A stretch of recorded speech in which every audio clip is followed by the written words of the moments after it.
So good morning friends.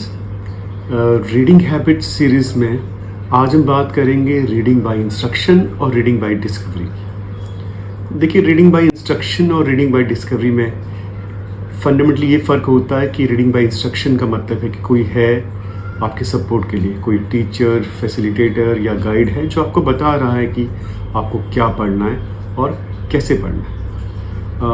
अमूमन जो institutions होते हैं, स्कूल्स, कॉलेजेस, वहाँ भी ये काम होता है कि हमें इंस्ट्रक्ट किया जाता है कि हमें ये पढ़ना है बिकॉज ये हमारे कोर्स का हिस्सा है और हमें इसे पढ़ के इस तरह के एग्ज़ाम को क्लियर करना है। रीडिंग बाय इंस्ट्रक्शन में एक इम्पॉर्टेंट चीज़ जो है, जो होनी चाहिए लेकिन नहीं होती है, वो होती है पर्पज़ ऑफ रीडिंग, कि हम इसे क्यों पढ़ रहे हैं। लास्ट वीडियो में हमने इसकी बात की थी कि क्यों पर्पज़ ऑफ रीडिंग इंपॉर्टेंट होता है। रीडिंग बाय डिस्कवरी में हम खुद कोशिश करते हैं पढ़ने की, कुछ नया खोजने की, और हम पढ़ते पढ़ते नई चीज़ों को हासिल करते हैं।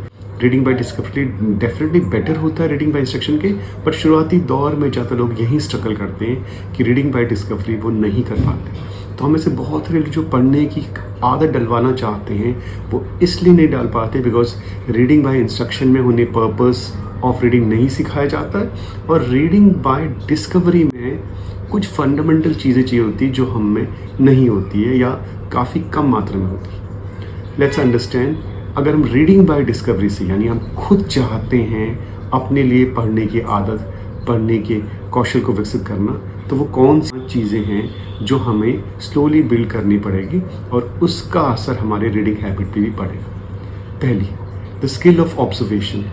अगर हम में ऑब्जर्वेशन का स्किल नहीं होगा तो हम ज़्यादातर चीज़ों को सुपरफिशियल तरीके से देखेंगे और हमें क्यूरियोसिटी उतनी ज़्यादा ऑब्जर्वेशन स्किल, हमें स्लोली अपने आसपास चीज़ों के बारे को बारीकी से देखने की आदत डालनी चाहिए। इसका डायरेक्ट कनेक्शन हमारे रीडिंग हैबिट से है।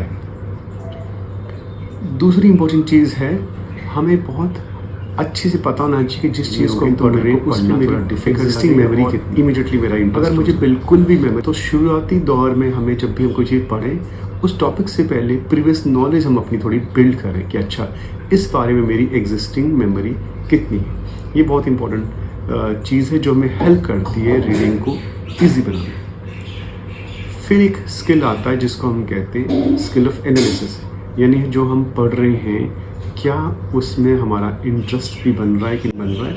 ये डिपेंड करेगा हम उसको कितना बारीकी से एनालाइज कर पा रहे हैं। अगर हम उसे एनालाइज नहीं कर पाएंगे तो हमें रीडिंग में मज़ा नहीं आएगा। और एनालाइज करने के साथ ही क्या हम रिफ्लेक्ट कर पा रहे हैं, उसको कनेक्ट कर पा रहे हैं अपनी लाइफ के साथ जो हम चाहते हैं। तो अगर ये चार चीज़ें हैं, लेट्स से ऑब्जर्वेशन, हमारी प्रीवियस मेमोरी, हमारा एनालिसिस स्किल और रिफ्लेक्शन की आदत, ये चारों कमज़ोर हैं तो हम हमेशा रीडिंग से दूर भागेंगे। हम चाहेंगे कि हम रीडिंग करें लेकिन हमारा ब्रेन इस चीज़ के लिए तैयार नहीं होगा। सो अगर हम खुद चाह रहे हैं रीडिंग हैबिट डेवलप करना तो हमें पैरेलली जो है ऑब्जर्वेशन का स्किल, अपनी प्रीवियस मेमोरी जिस टॉपिक को पढ़ना चाहते हैं, एनालिसिस का स्किल और रिफ्लेक्शन का स्किल, इस पे भी काम करते रहना पड़ेगा। जैसे हम इन चारों में स्लोली इम्प्रूव करेंगे इसका डायरेक्ट कनेक्शन हमारे रीडिंग पे भी होगा।